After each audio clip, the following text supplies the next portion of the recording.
Hey everybody, Dr. Ray, Chiropractic Plus, and this is your Metabolics workshop. Now, we talk critically about various essentials, and the metabolics is a specific urine testing. Now, the purpose of that is to look for specific nutrient deficiencies, macro and micronutrient imbalances, enzymes, hormones. It literally will look at the other aspects of your health beyond your nervous system. And then you'll get a specific therapeutic supplementation program to make sure your body's healthy. So, without further ado, let's go ahead and move forward. Now, if you wanted to be healthy, you truly wanted to be healthy, there's 5 things you have to do.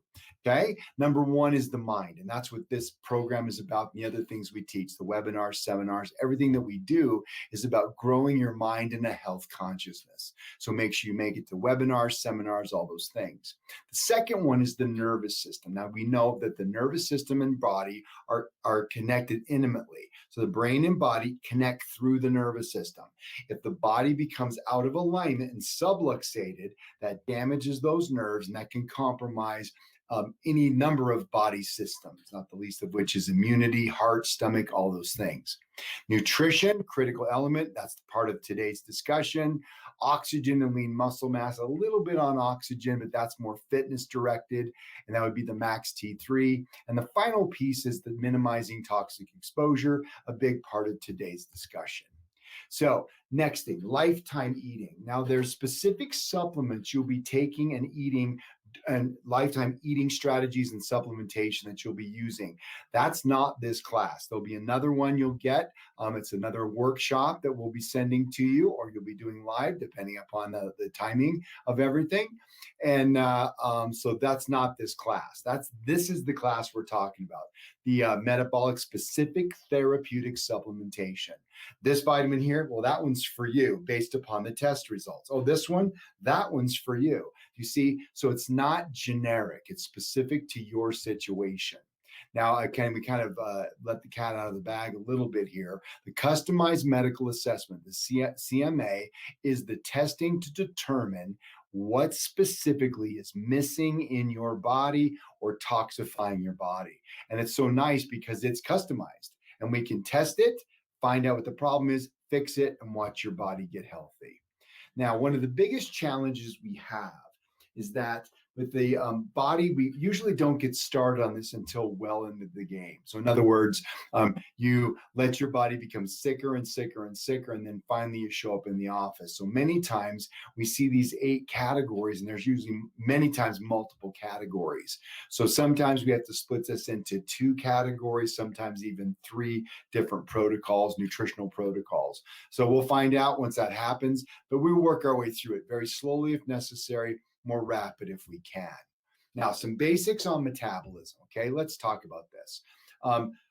We eat food, okay? Food goes into our body, and in the end game, that food is processed into things. It becomes us, it becomes our heart, our liver, our spleen. It becomes energy, okay? It becomes hormones. So in order for that to happen, we have to ultimately think about how we're going to process these things and move that process along. So I like to use it taking apples to applesauce. Okay. So you take an apple. All right. Now the first guy in that line. Okay. So you picture like a conveyor belt. All right. With various guys working inside of it. So here comes the apple down the conveyor belt. And the first guy in line, hi, I'm Mr. B Vitamin. My job is to take apples and use this apple slicer and slice this thing into apple slices, okay? Once I hit an apple slice, he hits the button underneath the conveyor belt and it moves down to the next guy in line. Does that make sense? So the next guy, hi, I'm Mr. Lipoic acid. My job is to take those apple slices and I have a knife and put them into apple chunks. Make sense? He does it, pushes the button, and moves down the line. Okay. Now this goes all the way until we get to the very end, which is applesauce, our desired product, which is maybe fuel for your body. Maybe it's a constituent, a material that makes it into a heart, and so on. Okay, but these people, these guys, this B vitamin, this lipoic acid, CoQ10, these big words that scare people are simply the nutrients or the workers inside this apple processing factory to move the process along. Now, that can be macronutrients, micronutrients, enzymes, vitamins, minerals to move that process along. So that's the idea. Okay. So I don't want you to get scared with the biochemistry because sometimes it gets kind of heady, and I want to make it as simple as possible. So here's our example. There's our A, which is our apple. All right. Now, E1, we'll call that enzyme 1, is required to take A into B. Now, in order for B to become C, you need enzyme 2. And then finally, to go from C to D, you need enzyme number 3. Now, if enzyme 2 doesn't show up for work, okay, what happens? You have a buildup of B product that we can pick up in the urine. Make sense? So using my metaphor, if the apple chunk guy, which is lipoic acid, I said, okay, doesn't show up for work, you're going to have a whole bunch of apple slices show up in the urine. We can find that biomarker, and we know specifically you're missing lipoic acid. See? So it works out quite nice. So the heavy chemistry becomes very simplified. Now, vitamin deficiencies. The number one vitamin deficiency we typically find is B vitamins. Now, I call this the mighty mouse, okay? The mighty mouse is the mitochondria. If you look in the lower right-hand corner, it says the word mitochondria. This is the energy production machine inside the body. And our B vitamins are critical in order to process these raw materials into fuel. Now, there's three basic macronutrients. Now, what is a macronutrient? Okay, a macronutrient is basically food, all right? They make big words to scare people. There's 3 types of macronutrients. You've got fats, okay? And then the next macronutrient is carbohydrate, and the third one is protein, okay? Now, the macronutrients become broken down into micronutrients. The body can't handle big things. So fats, we'll start with that, becomes fatty acids small enough to absorb through the bloodstream, into the bloodstream. Carbohydrates become glucose. There's other sugars as well, but that's the main bugger. And then proteins become amino acids.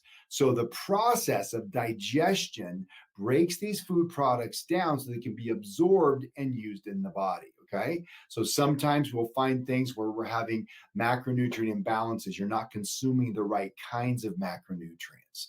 Now, this is not this workshop, but I do want to help you understand that 60% of your diet should come from fat. Fat is the number one nutrient for fuel and energy. I know, you think fat makes you fat, but that's not true as long as you've got the right nutrients present, okay? Now, the next is carbohydrates that become glucose, okay? And then your proteins become amino acids. So the number one energy source, fats. Now, fats in the presence of a nutrient called carnitine becomes something called acetyl-CoA. Remember, don't get hung up, apples to applesauce. Now, if carnitine doesn't show up in the diet, certain things show up in your urine like suberate, adipate, erythromyelate. These are signs that you have a carnitine deficiency. Okay, so if you don't have that proper, if you're missing carnitine or anything along that chain of events or that conveyor belt, the body will say, I'm not getting energy. So what does it do? It reaches for the secondary energy source, which is carbohydrate. Now, the problem with carbs, okay, and that's the sugar, okay, carbs are sugar. Now, there are healthy types of carbohydrates. They're called vegetables. They're fibrous carbohydrates, but the sugar kind are what are dangerous. Now, here's what happens, okay? You say, okay, I am going to eat sugar because I'm not getting energy. Your body has cravings. You're eating fat, but the body's like, God, I really want some sugar. Well, it's simple because if carnitine's missing, the body will crave sugar in order to drive that energy. So what happens? The glucose becomes pyruvate and lactic acid. Now, the process of taking pyruvate into lactic acid is a process called glycolysis. You get some energy, very small amount, two ATPs or 2 gallons of gasoline. Normally, you're going to get 36 gallons of gasoline by processing everything to the end. Well, you get 2 gallons of gasoline, a little bit of energy, and a whole lot of inflammation. That's what the danger is. This lactic acid, I like to think about picture like acid inside the blood all over the body because there's tons of these mitochondria. There's every cell has tons of these, and there's tons of cells, 70 trillion cells. So you do the math.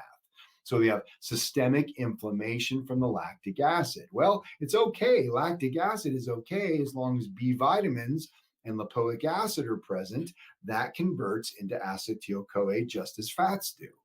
But if you're depleted of these B vitamins and lipoic acid, you can only get energy through glycolysis and a nasty byproduct.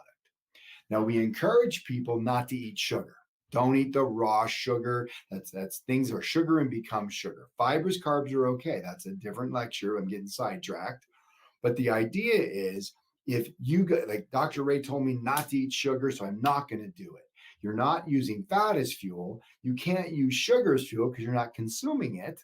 So what ends up happening? You end up using protein as an energy source. And that's a very bad thing, because in order for protein, now protein becomes amino acids. Those amino acids have to get converted first into glucose, and then it has a byproduct called urea, and urea is very toxic. So again, same problem. Now we've got all this. Now the sugar goes through glycolysis and lactic acidosis and all this inflammation, and the urea causes more damage. So the worst thing you can do is consume protein as an energy source. So fat's our king, but we got to make sure we have those nutrients present. So have you ever had this? I call it the hangries, where you're hungry, but you're angry. That's a classic glycolysis situation. This is a sugar imbalance. And we'll find that as we run through our testing results, okay? Classic signs you're going to get here is fatigue, weight loss. You'll end up overweight, can't lose, and something we call metabolic syndrome, which that metabolic syndrome is a catch-all phrase, because the systemic body inflammation can attack your heart. That can lead to cardiovascular disease. It can attack your pancreas, leading to diabetes. It can attack your brain, causing Alzheimer's, and that's just the tip of the iceberg. So again, we got to make sure we get this thing figured out. There's the other sides right here. And I'll notice dizziness, fatigue, dizziness. That makes sense, doesn't it? I have no energy. The brain is craving that food. Mood swings, craving for sweets, headaches, palpitations. We already mentioned metabolic syndrome, inflammation, high blood pressure. And I want you to just hold on to this high cholesterol thing for a moment, because there's a reason why the body does something. Remember that the body always is making the right choice to protect you. In this case, it's raising cholesterol for a reason which we'll come to. Now, what did we say? We said lactic acid and urea and other things we're putting into our body, either byproducts or not, create systemic inflammation. So you got to remember is that anytime there's a metabolic process, use a car, for example. If you put gas in the tank, you burn it, there's a tailpipe. We have tailpipes too. We have a couple of them, okay? We also have sweat glands and other things as well. But that creates this systemic inflammation. Even natural, good, healthy processing, coupled with the garbage food we're throwing into our bodies, coupled with the environmental exogenous toxins between the endogenous and exogenous toxins, you end up with systemic inflammation. Now, what's the purpose of inflammation? When I ask this question live, that's what I always get. To protect you. I have no idea why. But inflammation is to kill. That's its entire purpose. But what is it killing? A tiny little boo-boo, okay? You cut yourself. What goes around the outside? You're going to get a red ring. Why? That red ring is systemic inflammation. I want you to picture a battle between a COVID virus, a parasite, something that's attacking your body. Well, your immune system goes crazy, and it's like they're shooting guns and hand grenades and blow up. Picture a war scene. That's what's happening when you're using inflammation to your advantage.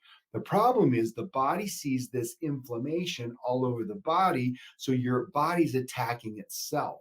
This can easily lead to autoimmune problems, any number of issues. So there it is right there. Neurological, depression, cancer, cardiovascular, Alzheimer's, autoimmune, and so on, diabetes. So again, we've got to bring this inflammation down. But remember, why did this happen? Well, simply because Mr. Carnitine didn't show up for work. Okay? Get it? I mean, it is simplified, complicated, but I try to simple it down as best we can. Now, inflammation. Cancer loves it, inflamed environment. Heart disease, there's your cause of heart disease right there. Strokes, migraines, poor memory, diabetes, joint pains, arthritis, weight gain, stress intolerance, and the list continues. But that's a nice little short list for you. Okay. Now, these they're called oxidants. Okay. Everybody hears that antioxidants are good for me. I should take antioxidants. Well, what's an oxidant?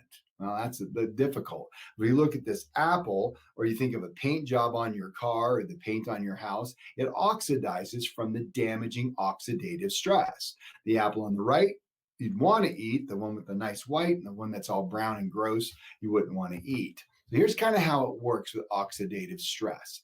This bugger on the right-hand side is called a free radical. Now, this is a molecule, like an electron. On the inside, where his little sad face is, okay, that would be protons and neutrons. Around the outside, the little red things, those are your electrons. Now, he's already depleted, but when he loses his final electron, he goes to his buddy right next to him and says, I need an electron.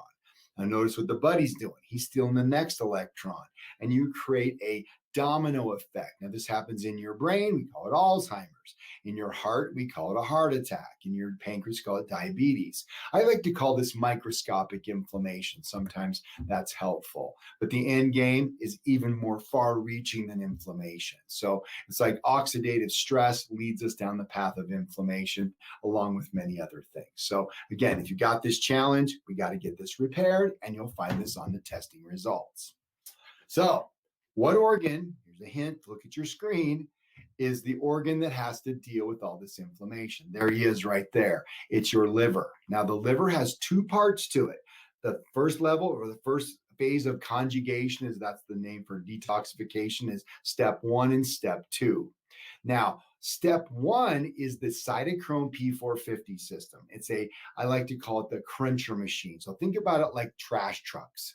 Trash trucks go to the dump, and they dump all the big chunks of garbage into a bay. All right. Now the front loaders come up, pick up all that trash, and they spread it around. And then those big machines come and mash all that trash into small little particles.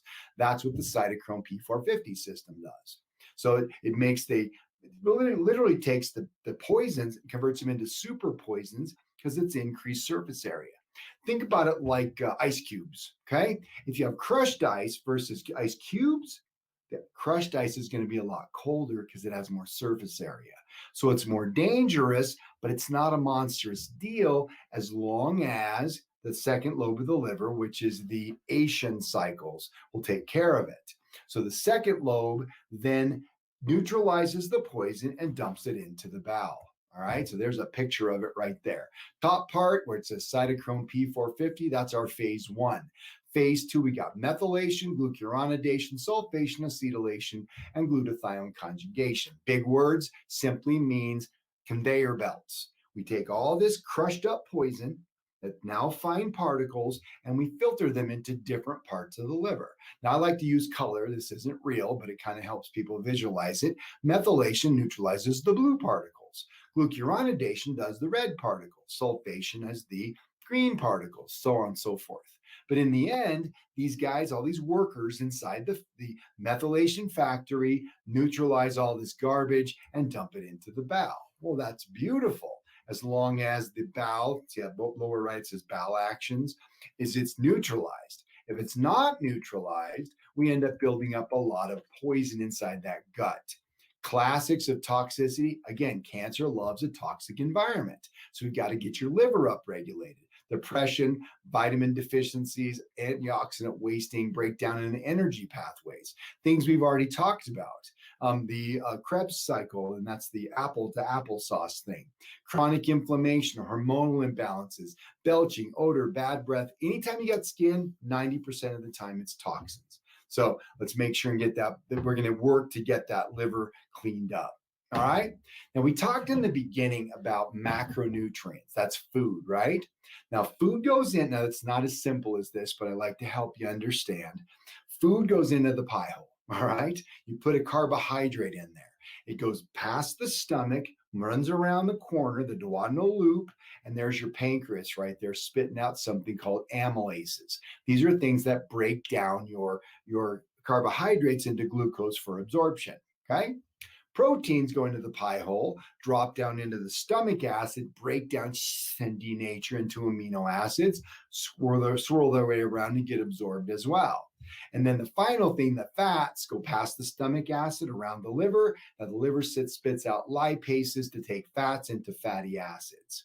So all this happens, and you look at the picture on the screen, the stomach's not listed, but the stomach, the duodenum, the jejunum is where all this digestion occurs.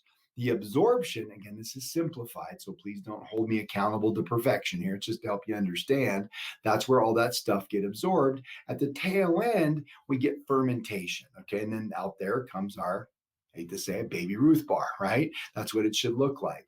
So if you're struggling sometimes with constipation, diarrhea, and not looking like a round formed baby Ruth bar, we have some gut issues. And that's very important because the immune system is housed in the gut. Now, if the brain is not connected appropriately to the various organs, the organs are missing nutrients, okay? We get something called SIBO, small intestinal bacterial overgrowth. What happens, very little digestion occurs, okay, because of the breakdown. That passes down. So you have low stomach acid, you have low amylases and lipases, your enzymes that break down carbs and fats, and you end up with big chunks of food that end up downstream. Worse than that, because of the low stomach acid, which is your number one immune system, instead of get fizzled up and burned up in the stomach acid, they make it past the stomach and end up in the intestines. Now you've got nasty bacteria, viruses, parasites, with a ton of food. It's not microscopic, didn't get absorbed. So who's going to eat it? The bacteria. So the bottom, it shows that big green area of fermentation. And so now you see the catch-22. Now you're not breaking down your food. You can't get your carnitine, your lipoic acid, your CoQ10, all the different nutrients from the food itself. Many times I'll have patients say, Dr. Ray, how come I can't just eat food to get this fixed? Well, because your gut's destroyed if it's happening based upon the test results. So you've got to use supplements and pre-digested foods like a meal replacement or a protein replacement, because the body can't break it down. So this is a lot of the reason why. So the end game on the left-hand side there, that you end up taking all this junk from the liver that hasn't been broken down appropriately, get dumped into the bowel, and that damages your gut. And instead of having butterflies and sunshine coming out your rump, you end up with all kinds of trash and garbage, which then damages the gut. Now, on the left-hand side, you'll see in the middle of the page, it says normal tight junctions. You see all these microscopic things, they work their way through. Glucose, fatty acids, trace minerals, magnesium, manganese, calcium, vitamin C, vitamin A, vitamin D, all working their way down through that gut and get absorbed into the bloodstream. But what happens, those things listed at the top, which we hinted to a lot of these, we talked about dietary proteins that creates damage to that normally tight junction. Enzymes, we talked about medications, suppressing the immune system by using antibiotics makes the bacteria and the immune system weaker. I'm not going to walk through them. You guys can read them there. But in the end, on the far right, you can see the damaged cell. And so these big chunks, the bacteria, the viruses, the parasites, pass into the bloodstream, we end up with blood-brain breach, which is not easy to say.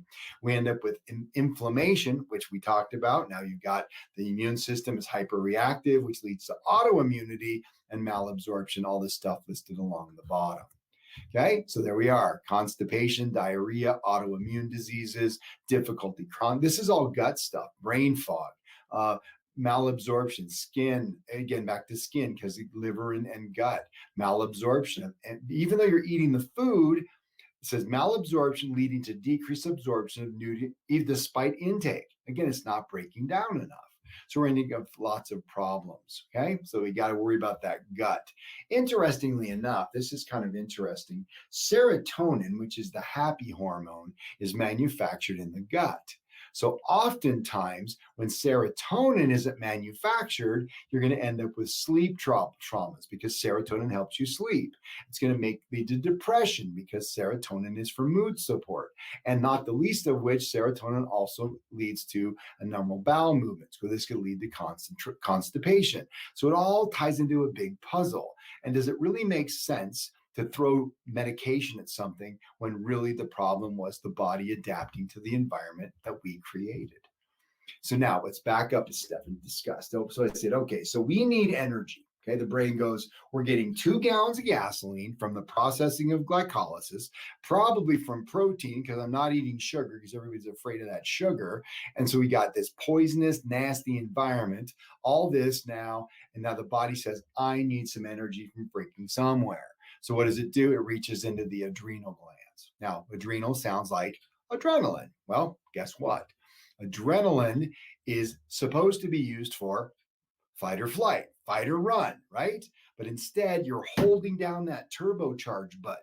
You're not allowing it to flow. So, or you're flowing too much. So what happens? The adrenals kind of like, when they poop out. We go into bouts of fatigue. And then as the body manufactures more adrenaline, into spouts of anxiety, panic attacks, you see? And these adrenaline hormones plug into your chest, you get heart anxiety, into your brain, you get brain anxiety, into your gut, you get gut anxiety. You see the challenge? So we have really done the damage to our gut. So now we've got fatigue, we got depression, we've got inability to function, brain fog. I mean, all the different things that have happened. And then the worst part, the continued worsening, dopamine. See, dopamine is a derivative of tyrosine. It's an amino acid. Dopamine is the pleasure hormone, then becomes adrenaline. Well, you're pushing so much the adrenaline because why? Because your primary energy system isn't working because all you got is glycolysis. Instead of 36 gallons of gasoline, you get 2. That's it, just 2. So the adrenaline is pushed, dopamine drops, adrenaline drops, and we start getting into all kinds of adrenal things. And now the things you used to love to do don't work. You're depressed, you're exhausted, you don't want to exercise, you don't care about your family, and we get into a disaster. So in the beginning phases of this, we call it wired and tired. Okay, I'm so tired. And what happens to us, because what's supposed to happen in the morning when you wake up, your melatonin should be ridiculously low and your adrenaline should be high. Why is adrenaline up? Because you just starved to death. So the body's kicking up adrenaline to wake you up. So adrenaline high in the morning, melatonin low. Now what happens after the instantaneous process, adrenaline should start to drop. Your melatonin should start to rise. Roughly 3 o'clock in the afternoon in a normal cycle, they switch positions. Then before you know it, melatonin and adrenaline low, and you fall right into la la land about 10 p.m. Well, guess what? If you're holding down the adrenal button too hard, what happens? You're inverted. In the mornings when you wake up, you're freaking exhausted because melatonin's high and adrenaline's low. So then you try to kick, so you finally drag your butt out of bed. And what's the first thing you reach for? Something that mimics adrenaline. It's called the sympathomimetic. And what it does is it mimics that adrenaline. It's called caffeine. That's one of them. Maybe a Starbucks or a Monster or something to get your day going. And you get spizzed up, you kick your adrenals. Now your adrenals are already tired, remember? And so what happens? The opposite. You have melatonin high in the morning, cortisol low, and also melatonin or adrenaline. It shifts about 3 o'clock in the afternoon. By bedtime, you're wide awake but exhausted. You're laying in bed, staring at the ceiling, wondering why you can't fall asleep. About 3 o'clock in the morning, you finally drift off into la la land until your alarm wakes you up, and the cycle starts all over again. So it's a very, very vicious cycle and leading to a lot of damage. And there's more to the story, but I got to shut down at some point. End game, adrenal collapse. Had a patient once.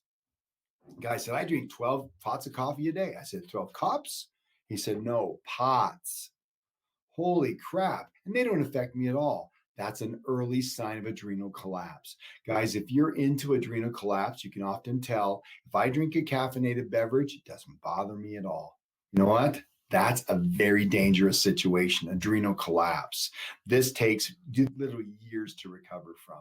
So, guys, I want to encourage you. Let's get this testing done. Let's get this thing taken care of. Let's make this happen. All right. So, ultimately, though, as adrenaline drops, so does dopamine. Because remember, dopamine is a precursor to adrenaline. Well, now all of a sudden you get into the I don't care phase. Exhausted in the morning, motivation's low, don't care about babies, don't care about my life, things I used to do. And we wonder why our college and high school kids are killing themselves and each other. Makes perfect sense. Think about the kids. They're eating a perfectly wonderful diet, right? They're getting adequate sleep. They're taking care of their nervous system, their exercise. Of course, they're not. And so they're doing everything possible to make this thing happen. Guys, this is a real pandemic that needs to be taken care of, and we're the answer. Interestingly enough, it says here they crave stimulants like coffee, even adrenaline sports. You're trying to kick up the feeling again. I want to feel pleasure again, and that's how they often do it. So this is what I was trying to explain to you, how the phenylalanine becomes tyrosine, dopamine, there's our happy hormone, or the pleasure hormone, and there's your adrenalines. On the right-hand side, it's kind of cut off. I apologize. It says validomate and homovalinate. Those are indications of either depletion or kicking it too hard, and we can test that, of course, with the metabolic urine testing. So signs and symptoms. Now let's make sense of this. Anxiety, we mentioned, right? Because you're going up and down. Depression ties to the gut. Weight gain, because as adrenaline skyrockets, melatonin is plummeting. Adrenaline causes cortisol to go up. Cortisol takes protein, which we don't want to use as an energy source, converts it into sugar, and now your sugars are skyrocketing, even though you're not eating sugar. You see the challenge? That's definitely a stress-driven hyperglycemic, what can lead us down the path of diabetes and other things. Increased oxidative stress, sleep problems we talked about, heart disease, digestion, fatigue. I'm skipping cholesterol. I'm going to talk about diabetes, and we'll move back up to cholesterol. Remember I told you to put it in your bonnet? Because this is one of my pet peeves and frustration. The body does the right thing. The body does the right thing. Your brain goes like this. Here's how it works. I can't get energy from the full 36 gallons of gasoline. All I'm getting is 2. So I need to make more adrenaline. Okay. I also need to make, and cholesterol becomes estrogen, progesterone, testosterone, aldosterone for trace mineral balance, which you lose your trace minerals, you end up with problems with energy systems again and liver functions. See, this thing's just like this big ball of yuck, okay? But in the end game, the body goes, I'm going to increase the production of cholesterol, which comes through the liver, to raise up cholesterol levels so I can use that for my adrenaline or whatever. So watch the story. The medical provider sees the elevated cholesterol. They give you a cholesterol-lowering drug. What that does is that statin drug, your cholesterol-lowering drugs, blocks the conversion, this thing called HMG, hydroxymethylglutarate. The statin blocks the conversion into mevalonic acid, which becomes the cholesterol, and watch this, CoQ10. The last step in the energy production machine is CoQ10, second to the last. The last one's oxygen. You see the problem? I have no energy. I'm exhausted. I don't know why. The doctor says, you got elevated cholesterol. He gives you that. Now your CoQ10 drops and the things get worse. You're exhausted. And then the fun part, especially as we get older, because cholesterol becomes all these wonderful, beautiful hormones inside our body. Well, guess what? Now we got low T. Now you need a low T center. Really? How about if we just fix this nightmare? Lowered cholesterol, we have to ration. So we can't get testosterone, estrogen imbalance. We get male dominance called andropause, menopause. Oh, disastrous. And it all comes down because Mr. Carnitine didn't show up for work. Little joke. It's all this stuff we got to fix. Okay. So in the end game, we end up with something called the therapeutic protocol, specific to you. Okay. So we look at that protocol, we develop that thing, and determine exactly what your needs are. Now, When we do this live, it's done in a room setting. We aren't doing that.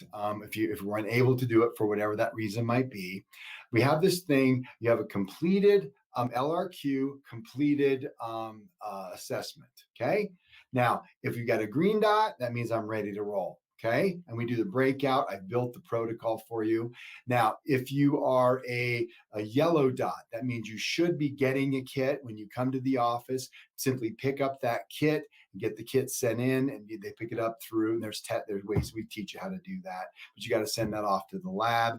And a red dot means that you don't have it in your program. You can always pick it up and buy it at the front desk if you want to. Okay, so it works out quite well. All right. Now, here's what we run into oftentimes. Now, I like my little graph. Now, on the far left-hand side, bottom left, we see green arrow pointing towards a horizontal line. Now, you see there's multiple ones of those. Those represent your lifetime supplements and lifetime eating strategies. So sometime during an eating lifetime supplement strategy, you're going to fill out a testing. Okay, so in this case, we're using the urine metabolics testing. I get those results. I develop the specific therapeutic protocol for you, and then you'll get that. Then we schedule time and we review it.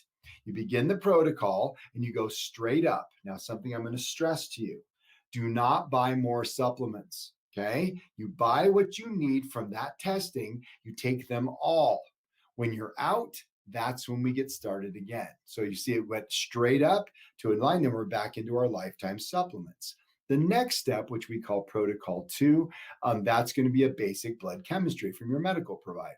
Now, I look at it through a different lens. It's the lens of nutrients and toxicities, where they're looking at it through the lens of disease. See, I don't care if you have high cholesterol. I'm going to ask the question, why do you have high cholesterol? That's because your energy system's broken, because your sugars are damaged, because you're missing B vitamins and lipoic acid. You see, it's a different way of looking at the same chemistry.